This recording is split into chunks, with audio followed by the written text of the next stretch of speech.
Alright everybody, we are back with our next game. It is going to be the first quarterfinal, at least the first in the grid, if you can follow me. It will be between Zenin and Adominus, or Adominus. I have no idea how to pronounce it. I think Dale might be a couple of seconds, he's grabbing some drinks. But we will start without him. He should be in the lobby, I think. So as soon as he comes back, we will can, yes, good English. We can jump right back into dual casting, but anyways, let's introduce our players. Spawning down in the bottom left hand side of Derelict Watcher. It will be the green Zerg player from IMPG. It is Zenin. And in the opposing corner, we are looking at the purple Protoss player from CSC. It is going to be Adominus. Once again, we are looking at a PvZ matchup here. This time on Derelict Watcher. Of course, it is oftentimes confused with Star Station just because it looks so much like Star Station, especially from the tile set and everything.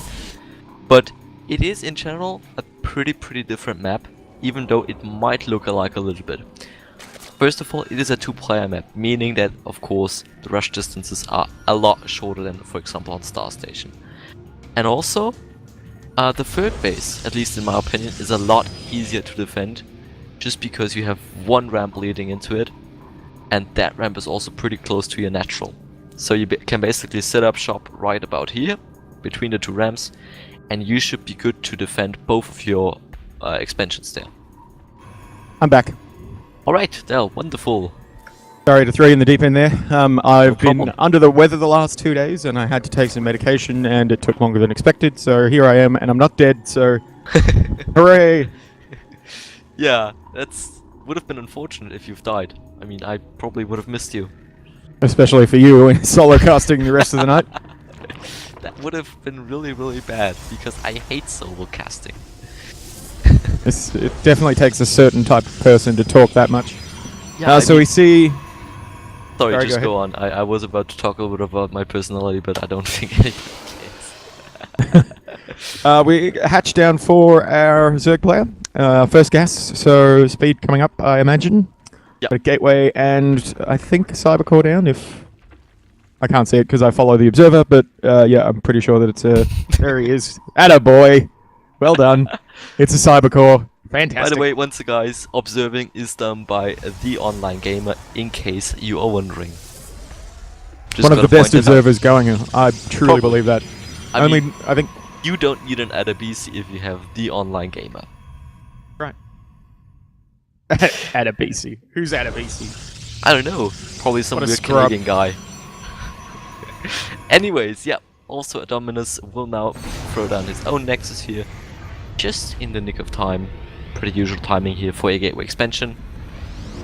And I also like that move. He's putting his probe there, just to be able to block any kind of link run boys. Yep. And I mean, a lot of players just don't do that, and they will end up having a couple of links in the early stage of the game, roaming around their main base, and that is just so annoying.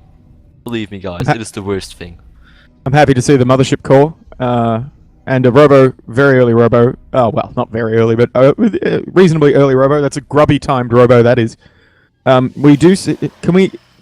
If you get a chance, observer, can we have a look at the decal that the Zerg player is using? I really like it against the black background of the creep. That Hydralisk skill there. Mm. Yeah, it's nice. Gotta say nice, that. Isn't it? It looks really good in green.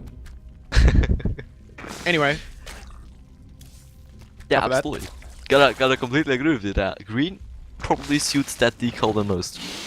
Yeah. But anyways, once again we see the Warp Prism play out of Adominus here, just like what was his face? Something with A, I think. Nanarkin? Nanarkin. Nanarkin, absolutely, that is his name. I have a feeling that this will be better timed. I'm not sure why, I feel like he probably knows. Maybe that was the first time Nanarkin's tried that strat, or maybe he doesn't have it down properly, but he probably knows that 4 Sentries is... You load 4 Sentries into the Warp Prism, then you send it out and you warp in Zealots and Stalkers at the base. But we'll see. Hopefully he's got it down pat.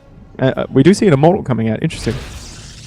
Yeah, now just once again, we have those couple of 2 links there, and without that probe standing there in the wall in, they would have slipped on by. Just once again pointing that out because it is so awesome. It really, no one does that. I just love it. I really like the positioning of the Warp Prism. It's behind the main, hidden, so it will never be seen by pretty much anyone. It's right up in the top right-hand corner. And he might actually even go for an Immortal drop here. The first one is already being constructed. Well, Maybe what two I'm thinking Immortals is... one Immortal and 2 Sentries. Yeah, He's gonna go for the Immortal drop. Yeah, I'm thinking double Immortals, Yeah. and then 4 gateways will come online. This is something that we saw Naniwa do so supremely well in WCS, one of the last games he played to get into the finals, and it was so well executed that at all I've those watched that gateways. video like 8 times. Yeah, this is the Naniwa build, basically. Wow. That will put him up to 7. Also, Warpgate should be finishing up here any moment. I don't really think Zenin has identified that till now. I mean, he saw 3 gateways building there in the natural. But that is just pretty standard if you want to get your wall in up. Oh, but he sees the Warp Prism now. That is big time for him, so he definitely knows what is coming up immediately. Building 8 roaches there. But those 8 won't be enough. Gotta get way more than that. Yeah, this is. I will make one slight adjustment. The Naniwa build is only 4 gates, but it strikes at about 7:10. So this is going to be slightly later, but quite a bit more powerful. I think he's going to try and bust through that wall at the natural right now with a couple of lings just to try to bring Adominus home. But I don't think he's going to return home because he knows he can basically win the game with his push, and that is a lot of zealots. Indeed, it is a lot. No upgrades though, but also the Zerg player has no upgrades whatsoever, so they are pretty much even, and now the Zealots and the Immortals are walking forward. I would also like a couple of sentries being added to the mix here, but he decides to go for a couple of additional Stalkers here, also not a bad choice. But he has to be careful because Zenin is already pretty much well set up, but of course nice time mobs going down there, meaning that the Zealots can close into all those units. Of course also the Immortals in the background take a lot, or do a lot of damage, but eventually the Mothership Core will fall here. That is a little bit unfortunate. Also a lot of units, or at least the Zealots, are dying here from Zenin, but of course more are being warped. It has to be careful not to lose his Immortals here. Nice pullback though. Still time mobs are active, that is helping him out big time. And also the Warp Prism just barely survives him with 2 HP. Losing that would have been a big blunder here for him. Nice pickup there, saving the Immortals. But I think Zenin might be able to hold this push here. Yeah, it definitely worked out better there for Zenin. I think he, the only thing he really lost there was roaches.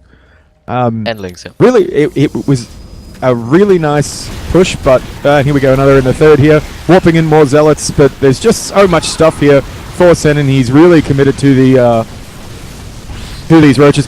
The one positive effect maybe of a really nice Warp Prism micro there, but I think he's going to pack up and get out with that 1 Immortal left. I think the big effect of this attack has been wasted lava. He hasn't been able to drone up, while Adominus has probably been probing the whole time. So, I mean, that can help, but it won't be too big of a deal. I think Adominus pretty heavily committed towards that aggression. He is down in workers a lot. For sure, he has wasted a lot of lava, but his third base is not up here. It is not nearly being set up because he just has no army to defend it. And he even blocked himself in, meaning that he definitely wanted to go for the kill with this attack here. But he just didn't even kill workers. I mean, he basically did no damage and lost a lot of things. If we take a look at the lost units, he's basically down 1,000 resources already. With his third base not being even started quite so far, he is so far behind you can't even imagine. This is one of the big bonuses to having this Warp Prism, just kind of, staying behind a few bases, is that a Zerg player is just terrified of moving out. We see 1 or 2 Lings trying to pull this pylon down, but it's not going to happen. A lot of Warp-ins there. But I realized how to say his name. I looked at it for a few minutes. It's Add-on-minus, like, mathematics, add-on-minus. Yep. Yeah, that might work out. You're such a smart guy. Thank you. It took me 10 minutes to figure it out. I mean, I probably wouldn't have come up with such a thing like that. Once again, we have a huge army here being constructed. Adominus might just very well go for the second row of, or second rounds of attack here, once again having a huge army. Oh well, no, he's gonna throw out his Nexus, never mind. But Zenin will definitely go for the attack here, already got a couple of Hydras and Roaches out. but of course has to be careful because the army of Adominus is not too big and also not too small, and we have a lot of force fields. He's also in a pretty nice position, meaning that Zenin basically cannot engage that properly.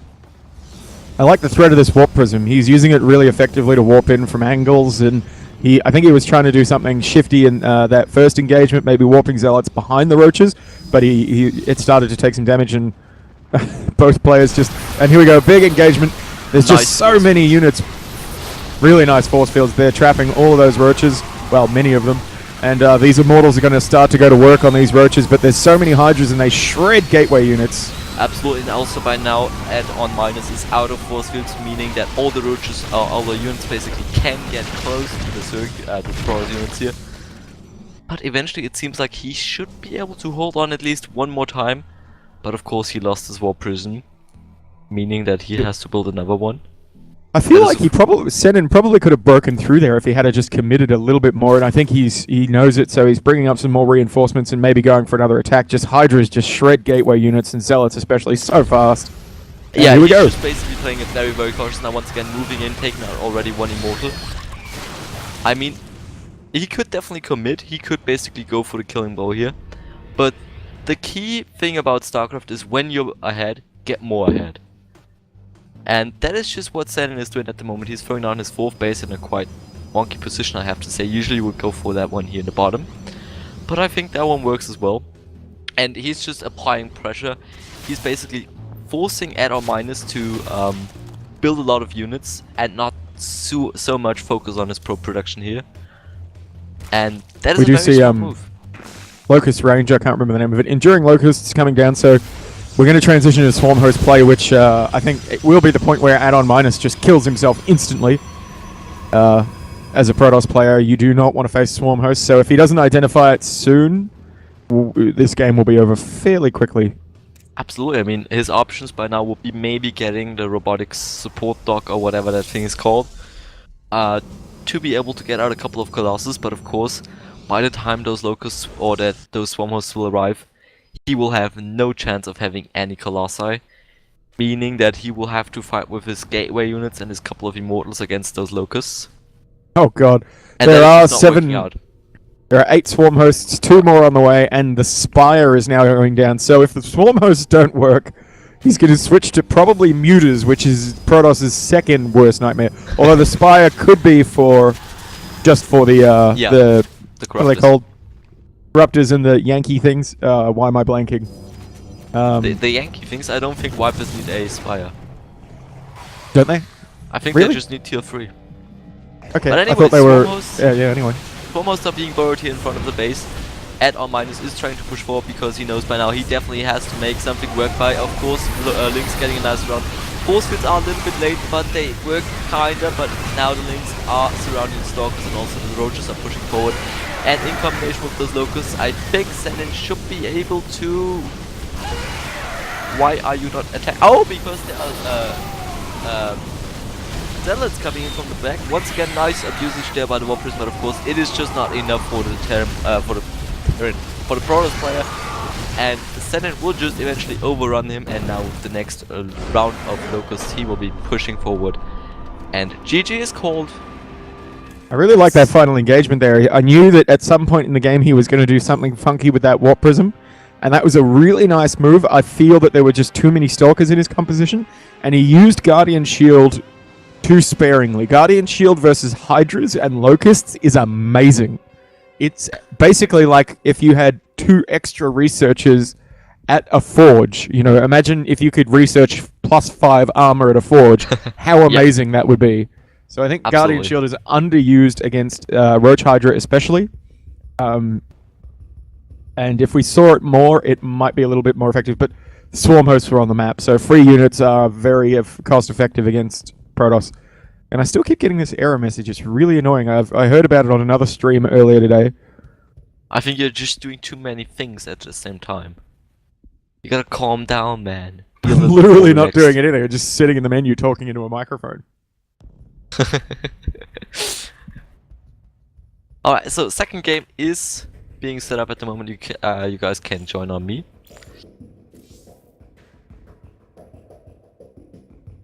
There we go. And also all the other casters are joining the game here. So I think we should be able to go for it here in a couple of moments.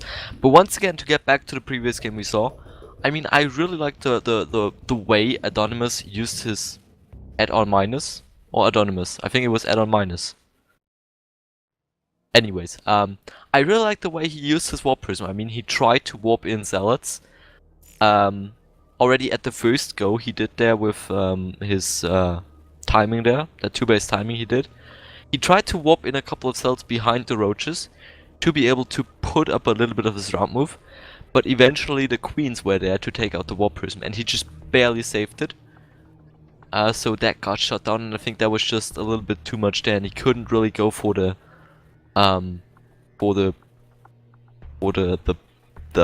surround he wanted. And then he was basically just overrun by the pure mass of roaches and things there. Yeah. I think if he had kept up the warp prism harass, he might have been in better shape. Maybe, yeah. Could very well be true. But now we see the game starting here any moment. The loading screen is showing up as usual, and this time we will have Star Station as the map of choice here. Adominus, or add-on minus, whatever you want to call him, is currently down 1 game. Now let's just wait for the game to load up to introduce our players here. Shows how close the difference between Masters and Grandmasters is, isn't it, when these games are so close? I mean, so as yeah, sorry, just sorry, go ahead. Go ahead. as the purple Protoss spawning in the top left-hand corner is CSC exclamation marks Adominus. And in the opposing corner we are looking at the green Zerg. He's currently up 1 game, and it is IMPG's Zenin. I just realized that I worked out what that guy's name is and still called him Adominus. Add-on minus. Because I just do it. I'm a trendsetter. It's all your fault. I'm sorry. Yeah, but anyways, we see the pylon in the main base for add-on minus here. Probably indicating that he will once again go for a gateway expansion, even though, of course, Nexus First or Forge Fast on, especially on Star Station, would also be a viable option, just because, as previously mentioned, that map is just so huge that basically early pool rushes are not a thing. They just don't work. Yeah, definitely. And I mean, this is going to be dicey. I'm not sure what Zerg players. I mean, muters. Formhosts don't work on this map. It's way too easy to get around them. Well, I think muters Kilo are made them nice. work once in WCS. He's TLO though. Yeah. Double gas going down before expansion or anything else. So fairly aggressive generally when you're double gassing, or it could be heavy tech play. But we'll see the hatchery coming down. But yeah, muters are really good on Star Station because there's so much dead space around every base for them to hide. The walls are really badly positioned, so you can jump up and down between bases, and it's just a general nightmare for Protoss. But yeah, we'll see what happens, and hopefully it's not something too horrible like that for the Protoss, because it tends to get depressing. Yeah, absolutely. Since you mentioned that Mutalisks are very, very popular, especially on that map, Stargate openings are just as popular as Mutalisks for Protoss player, because Stargate counters Mutalisks, obviously. Yeah, very true. And maybe Zenin is going for such things as these, since he's already pretty heavily mining a lot of gas here. Of course, he will get eventually his Nexus, but I'm around 75% sure that after that he will be throwing down a Stargate. Don't quote me on that, but I'm pretty sure. He's definitely banking quite a lot of gas. Yeah. Maybe a little bit too much, unless he's going to start pumping out some sentries or something. But yeah, we'll wait and see. The hatchery finishing up, as we see there, and the queen finally getting onto creep. Oh. Okay, he's going for Twilight Council. That also works. Maybe he's going for DTs. Also, of course, Blink Stalkers work pretty pretty nicely on that map. Yeah, this is a really good map for heavy blink stalker play. So yeah, you might be right there. I think you're probably on the money. And that pylon position is a nice position for a big gateway wall off. So yeah, you might be right. Absolutely. I mean, I also was pretty sure that Stargate would have worked out quite nicely. I mean, he already was mining a lot of gas, so that would have been a viable option as well. But of course, if he goes, he's going for DTs. Well, usually right. The caster has no idea. Yeah. Who is this caster? He's talking bullshit. Oh, we got a hidden little probie over here. Let's see what he's up to.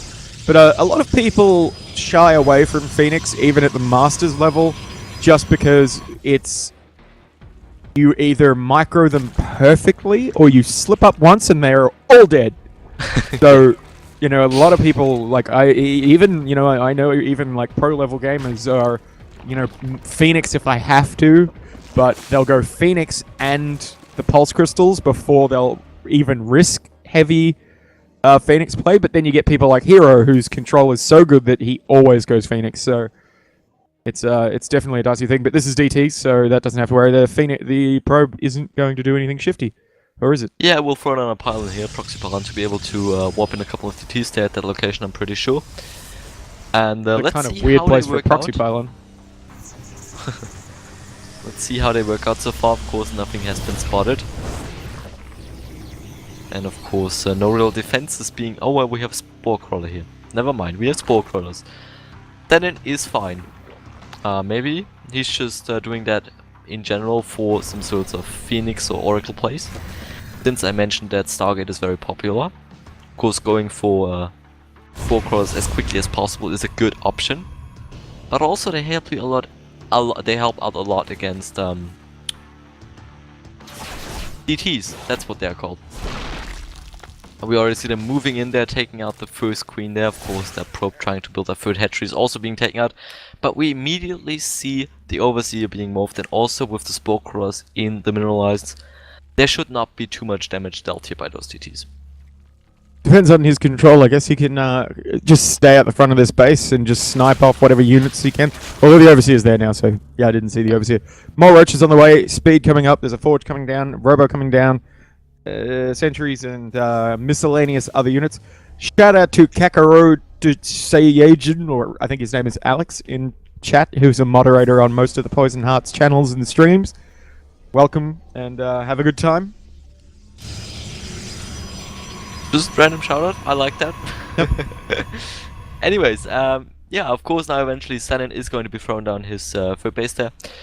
And that will put him in a nice need, and he's also going for the pneumatic carapaces, which is the overload speed, and that is also a upgrade that I like a lot.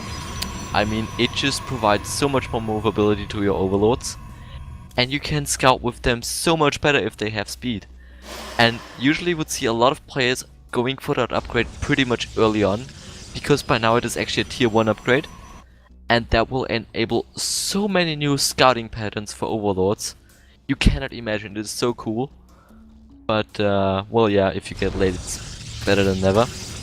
There's been a lot of discussion recently about that upgrade, actually, and why more Zerg don't go for it very early. It's, I mean, if you get that speed, it's so cost-effective because you end up losing way less overlords. If they get shot at, they can get to dead space very quickly. They can even get away from, you know, patrolling phoenixes or, not phoenixes, stalkers.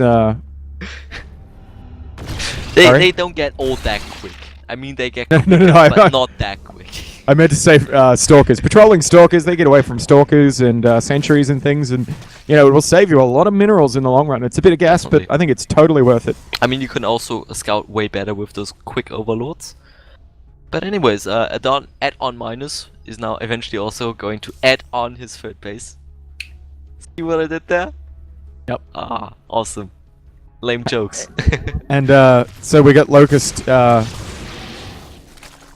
durability coming up, but god damn it, what is it called? Enduring Locusts. Enduring Locusts coming up with the weapon and armor upgrades, which both affect... I'm not sure if the armor affects Locusts. Do you know if it does? I know weapon upgrades do. I know that Infested Terran is no longer affected by upgrades, but I don't know if locusts are. But I would say they are pretty because sure swarm they hosts are broken. Yeah. Weird map for swarm hosts because, like I said at the beginning, it's going to be very easy to just ignore them and go and destroy bases and so on. Now we have Adominus going for a little bit of a push here with a couple of Immortals and Archons in the composition. And I think that's a pretty nice time because by now only 4 Swarm hosts are up. Nice force fields, they're blocking off a lot of roaches. Has to be careful though not to lose too many units to them, because every unit counts by now, because he has... I think he had a warp somewhere. Yeah, it's floating somewhere in the middle. And he's actually getting a pretty nice round here, the Zerg player, and eventually will be able to push that back, push that aggression back. With mostly roaches there. Pretty nice play there, gotta say that. Yeah, I think Adominus saw the infestation pit and thought, well, I've got to stop this now or I'm going to die. And now on 3 base economy with a couple of swarm hosts out, Denon is taking a massive supply lead, 152 to 102, so with a 50-point supply lead. And the last of this army getting chewed up, going down to dropping under 100 supply. 20 lings on the way, and the Spire, plus 2 armors nearly done, plus 1 weapons. What a disastrous position for Adominus to be in. Absolutely, the Zerg player is now pushing into that 3rd base location with a lot of I don't know why he's pushing back, that's just probably waiting for his swarmers. Oh no, he's just gonna go for the natural there. Also like that move. Yeah, really nice move here. I actually really like that move because now he's sieging the 3rd base with his locust step and also going at the natural at the same time. Very smart move there. Once again now focusing on the 3rd base, but once again going back to the natural, taking out pylons there, of course, therefore limiting the production capabilities of Adominus there. Probes are being pulled already, Potent Nova Charge is being activated, but I don't think it will be nearly enough to stop that push. More and more units are joining the fray here. A lot of things also work on the Immortals, and the natural Nexus will eventually fall there to the roaches. Also the 3rd base is going to go down. More and more locusts are spawning here, trying to get off as many buildings as possible. And I think we might see a GG here any moment. We do see some harass, a Zealot run by in the natural with that Warp Prism, spawning in 4 DTs and a whole bunch of Zealots, but I don't see the point in doing that when your entire, both your natural and your 3rd are being taken apart. Seems like yeah, it just doesn't seem like a good idea. Yeah, I mean, eventually he will do some damage, but in the long run he will just lose way too much back at home to be able to get back into the game. We do have a pocket expansion and some probes being pulled all the way over into the right-hand side, so Adominus not really willing to give up, but he is at 41 supply to 148, massively behind on upgrades. Although there we GG finally, wanting to hang in there, but knowing that he just doesn't have any anything to fall back on. Alright, that sums it up. Adominus is going to advance into the semi-finals there. Very well played there, definitely, and once again, really you saw definitely the difference between Grandmaster League and Master League. In this game especially. I mean, I think Denon is a high-level Master player. Yeah, he's top 8 Master League. Previously was in GM. But I think Adominus was just a little bit too good there for him. Ended up taking the game 2-0. And I mean, he was pretty much dominating that series, you gotta say that. Yeah, absolutely. It was, I don't want to, I don't want to sound like like we're ragging on anybody, but obviously Adominus has just had a bit more experience, and he definitely was the stronger of the 2 players. Alright guys, that pretty much sums it up. I think while we are searching for our next game here, let's fire up some more music. If you've enjoyed the show so far, please feel free to leave a follow. Oh wait. Wait. The Zerg player won. We were saying that Adominus was the better of the 2 players, but he lost. Yeah, of course, I meant Zenon there. Yeah. So that's what I meant earlier when I said that the difference between High Masters and Grandmasters isn't really all that different. It's just a matter of who gets in. As we saw earlier today in one of our own players, Boombox beating a Grandmaster player and so forth. Yeah, I'm a little bit confused tonight. I have no idea. It was pretty hectic for me. Anyways. It's one of those nights, I think. I'm losing my mind. Yeah, of course, if you've enjoyed this show so far, even though I talked a lot of bullshit, feel free to leave a follow. And let's fire on some more music, and I hope you stay tuned for some more games here.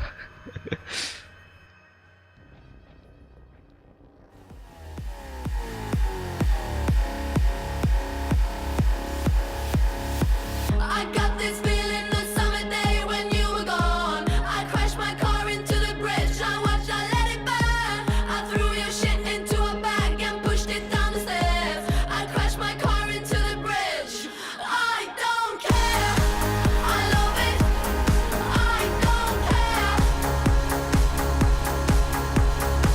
I got this feeling on the summer day when you were gone. I crashed my car into the bridge. I watched, I let it burn.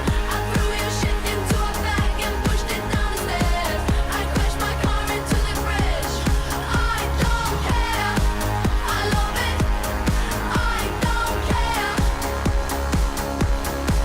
You're on a different road. I'm in the Milky Way. You want me down on Earth, but I am up in space. You're so damn hard to please. We gotta kill this switch. You're from the 70s, but I'm a 90s bitch. I love it.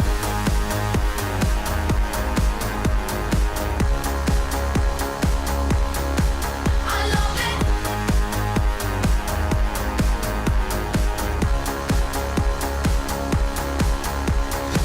I got this feeling on the summer day when you were gone. I crashed my car into the bridge. I watched, I let it burn. I threw your shit into a bag and pushed it down the stairs. I crashed my car into the bridge.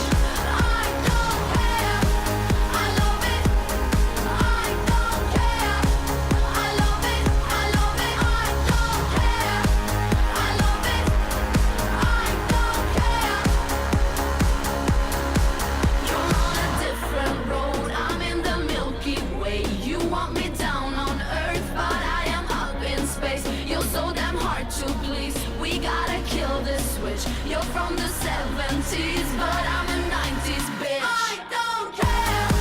I love it. I don't care. I love it. I love it. I don't care. I love it. I don't care. I love it. I love it. I don't care.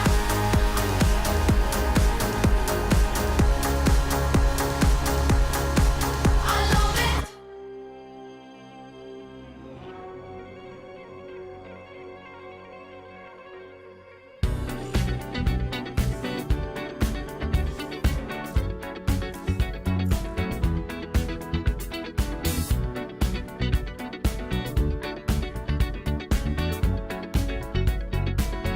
Like the legend of the phoenix, all ends with beginnings.